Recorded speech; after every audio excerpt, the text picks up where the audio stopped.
عبداللہ بن مبارک فرماتے ہیں فرض حج کر لیا، نفل کرنے جا رہا تھا، 300 دینار پاس تھے، میں پہنچ گیا کوفے تک، وہاں سے جا کر کے کچھ سامان خریدنا تھا، احرام خریدنا تھا، ضرورت کی چیزیں، دوست بھی ساتھ تھے، کہتے ہیں یار میرے جلدی تھک گئے،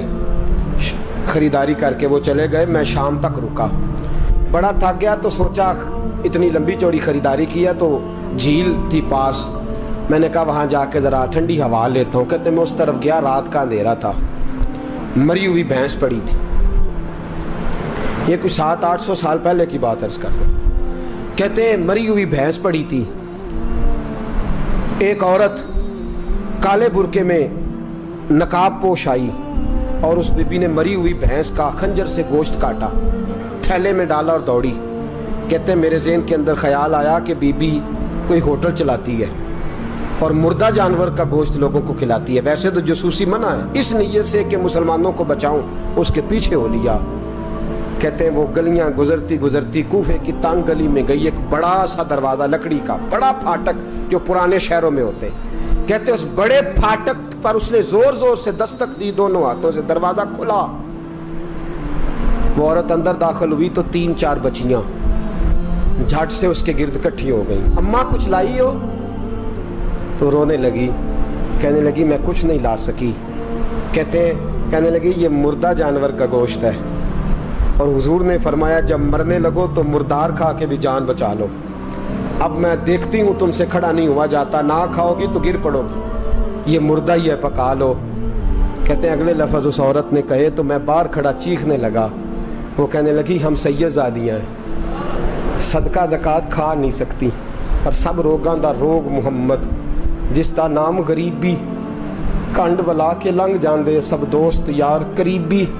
سید ہیں، صدقہ زکوٰۃ یہ مردار کھا کے گزارا کرو۔ کہتے ہیں پھر اس عورت نے چاروں بیٹیوں کو سینے سے لگایا، کہنے لگی تمہارا باپ زندہ ہوتا تو یہ دن نہ، سید بھی اور یتیم بھی اور مسکین بھی۔ پھر وہ روئیں، حضرت عبداللہ بن مبارک کہتے ہیں زور زور سے دروازے پہ دستک دی، بی بی باہر آئی، کون ہے؟ تو میں نے کہا میں عبداللہ بن مبارک ہوں، محدث ہوں، زمانہ مجھے جانتا ہے، میرے شاگردوں کی لسٹ بڑی لمبی ہے۔ کہنے لگی اچھا تو؟ کہنے لگا یہ 300 دینار ہیں، تو مہربانی کرے تو رکھ لے، چلے اپنا کام کریں ہم جانے ہمارا۔ کہتے میں نے زمین پہ گھٹنے ٹیک کے نا تو سید زادی کے آگے ہاتھ باندھ دیے، میں نے کہا میں نوکر ہوں، تم اولاد ہو، میں خادم ہوں، تم نسل ہو، مہربانی کرو، مہربانی میرے اوپر مہربانی، پیسے رکھ لو۔ کہتے ہیں میں نے وہ پیسے دیے، میں واپس لوٹا، یار کہنے لگے چل، میں نے کہا نہیں میں نے نہیں حج کرنا، کہنے لگے کوئی نیا پلاٹ لینے کا پروگرام بن گیا، کوئی نئی انویسٹمنٹ، لوگ تانے دیتے ہیں نا، پر جے کر یار دے نام دا ملے میڑا، ان چولی پا لئیے پنجے سٹیے نا، جے کر یار دے نام دی ملے سولی، چھوٹا چھوٹ لئیے پشانٹیے نا۔ کہتا ہے میں نے کہا یار جیسے تمہاری مرضی سمجھ لو، یہ میرا راز ہے، میں بتاتا نہیں۔ فرماتے ہیں لوگ حج کرنے چلے گئے، میں وطن آ گیا، 6 ماہ کے بعد قافلے لوٹے،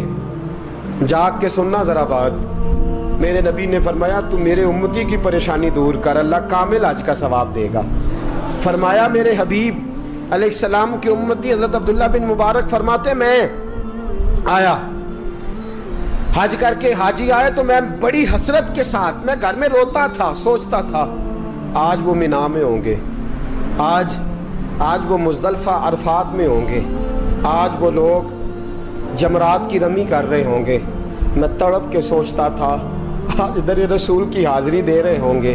کہتے میں روتا تھا، جب حاجی لوٹے 6 ماہ کے بعد تو حاضری دینے گیا، ملنے گیا، پہلا دروازہ کھولا حاجی صاحب نے، میں نے کہا مبارک ہو؟ کہتے ہیں میں نے مبارک دی ذرا سنیے گا۔ کہتے ہیں وہ حاجی مجھے ڈانٹنے لگے، کہنے لگے چھوڑ یار، اتنا بڑا آدمی ہو کے تو غلط بات کرتا ہے۔ میں نے کہا کیا ہوا؟ کہنے لگے تو نے ہمیں کہا کہ جانا نہیں، اور پھر ہم مینا میں آوازیں دیتے رہے، تو بات ہی نہیں سنتا تھا، ہم آوازیں دیتے رہے، ان اللہ علی کل شیء قدیر، آوازیں دیتے تھے، سنتا نہیں تھا۔ کہتے میں حیران ہوں،